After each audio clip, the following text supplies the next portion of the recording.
jẹ́ ìpìlẹ̀ kálukú wa kí lè fẹ́ sọ fáláyé nípa Ádámù àti Éfà. A ti sọ tẹ́lẹ̀ pé kì í ṣe irọ́ tó ń pa pé gbàtọ́lọ́run kìlọ̀ fún wọn ní ọgbà Édẹ́nì pé wọn ò gbẹ́dọ̀ jẹ èso tí àwọn èèyàn sọ pé èso tí wọ́n jẹ wọ́n bára wọn sùn lè lọ́lọ́run fi bínú sí wọn.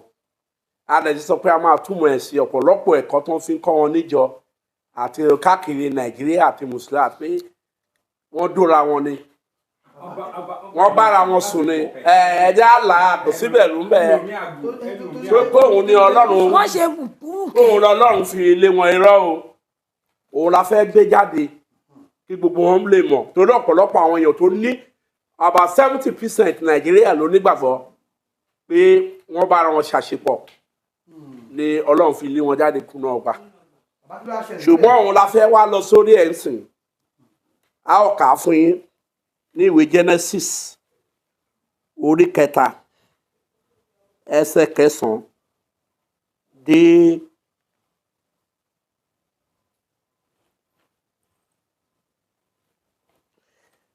orí 3 ẹsẹ̀ 3 ẹsẹ̀ 9 dé orí 11 3 verse 9. Ọlọ́run ó sì wí fún pé níbo nìwọ wà ó wí pé mo ti gbọ́ ọ̀rọ̀ ẹ nínú ọgbà ẹ̀rù bà mí nítorí tí mo wà ní ìhòòhò mo sì fi ara pamọ́. Olúwa sì wí pé ta ló wí fún ọ pé ìwọ wà ní ìhòòhò ìwọ á jẹ nínú igi nì nínú èyí tí mo ti pa láṣẹ fún ọ pé ìwọ kò gbọ́dọ̀ jẹ. Ọkùnrin náà sì wí pé obìnrin tí wọ́n wà pẹ̀lú mi òun ló fún mi ní èso igi náà èmi sì jẹ. Ṣé gbọ́ ó ní obìnrin tó dá pẹ̀lú òun ló fún un léso yìí Éfà tóun sì fi jẹ. Àwa lọ sí ẹsẹ̀ 20 ẹsẹ̀ 20 ẹ̀. Ádámù sì pe Ádámù ó sì pe Ádámù ó sì porúkọ aya rẹ̀ ní Éfà nítorí tí òun ṣe ìyá alààyè gbogbo. So ẹ wá lọ sí orí 17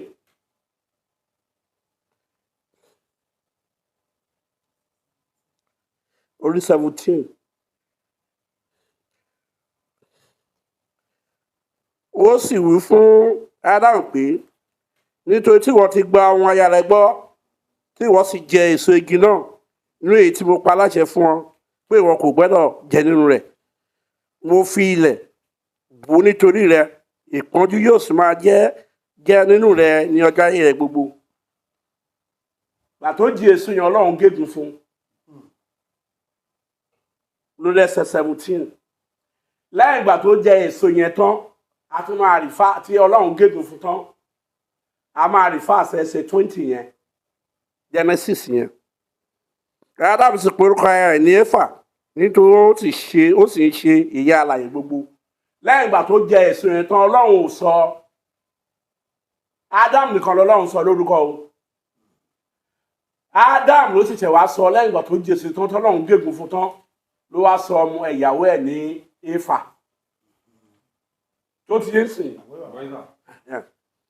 So àwa lọ sí ẹsẹ̀ 23-24. Nítorí náà Olúwa sì lé kúrò nínú ọgbà Édẹ́nì láti máa ru ilẹ̀ ní èyí tí yóò mú jáde wá. Bẹ́ẹ̀ ni ó lé ọkùnrin náà jáde ó sì fi àwọn kérúbù àti idà náà dé ọ̀run Édẹ́nì àyèjù káàkiri láti máa ṣọ́ igi ìyè náà. Lẹ́yìn ìgbà tí Ádámù sọ ìyàwó ẹ̀ lórúkọ tán nínú ọgbà yìí Ọlọ́run bínú sí tó gégùn fún ló lé wọn jáde. Lílé wọn gbogbo wọ̀nyí wọn ò bára wọn sùn o. Ká wá lọ sí orí 4.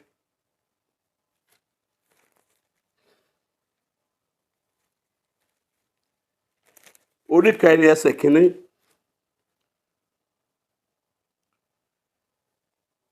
And Adam knew Eve, his wife, and she conceived and bare Cain, and said, I have got a man from the Lord. Yorùbá ìlélẹ́yìn. Ádámù sì mú aya rẹ̀, ó sì lé oyún, ó sì bí Kénáánì, ó sì pé mo rí ọkùnrin kan gbà lọ́wọ́ Olúwa. Lẹ́yìn ìgbà tí wọ́n lé kúrò nínú ọgbà tán, ló ṣẹ̀ṣẹ̀ bá ìyàwó ẹ̀ sùn, ó mọ̀. Ó ti òun ni ẹ lọ́ka dáadáa, ó sì mú aya ẹ̀. Ìgbà yẹn ló ṣe ẹ̀dìsíwájú yẹn. Òun ló ṣe pé ayé àtijọ́ tí wọ́n bá fẹ́ fẹ́ obìnrin wọn máa bá ẹ̀bà ní ìdí ẹ̀ kan tó fẹ́. Tí ò bá wọlé, ó bá ẹ̀bà lé ìdí ẹ̀ ìgbà yẹn ni after that ni ẹ lọ́ka ń bẹ̀. Òun lélẹ́yìí, ó sì mú ayé fà. Ó tiẹ̀ ìgbà yẹn ló tẹ̀ wá sí kíni? Ló ṣẹ̀ṣẹ̀ mọ́. Kì í ṣe ìṣúná jẹ nǹkan tọ́lọ́run fi bínú sí wọn pé wọn ò gbọ́ràn. Àti pé nǹkan tí èṣù ní kí wọ́n jẹ yẹn, Ọlọ́run fẹ́ kí wọ́n jẹ kò tí ì tó àkókò ni. Ó dàbẹ̀ tí wọ́n máa lówó tó lọ sáré ṣe oògùn owó. Wọ́n kájú ni. So òye ni èṣù sọ fún wọn pé wọ́n máa lóye wọn mọ gbogbo nǹkan. Tí wọ́n bá jẹ èso ìpọ́ Ọlọ́run ń tàn wọ́n ni. Òye ni. Ó tì wọ́n àwọn òdìye. Ádámù ló sọ gbogbo ewéko ní orúkọ.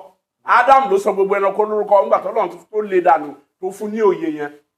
Tó jí èso yẹn lòyeye. So wọn ọ̀bára wọn so wọn lọ kà dáadáa mẹ́. So bó ṣe rí nìyẹn. Eléyìí ẹ bá paná yẹn sà tó dé wọnú àwọn ìtakó wa. Tábà wò sà eléyìí wọ́n ní kí a gbé ẹ̀kọ́ ìrẹ́lẹ̀ lórí. Ṣé wọ́n ń ṣìyàn lọ́nà látara ẹ̀kọ́ Bíbélì ni àbí kí ni? Nímọ̀ ni. Òun mo sọ pé kí wọ́n máa wá mọ̀. Bó bá lọ doctor ń ṣe kó tó lè da principal doctor or director of everything gbogbo everything professor ó ṣe máa wá ìmọ̀ gbogbo iṣẹ́ ni ẹ máa lọ wá mọ̀ sí. Ó ti o wọn nímọ̀ ni wọn nímọ̀ ni kọ́ ka Bíbélì dáadáa dáwọn pé Bíbélì mo kà fún wọn kì í sí pé mo lọ gbéwèé mi wá. Ó sì mú aya ẹ̀ lẹ́yìn ìgbà tó lọ́hùn lé wọn tán òun ló fi bí Kéènì.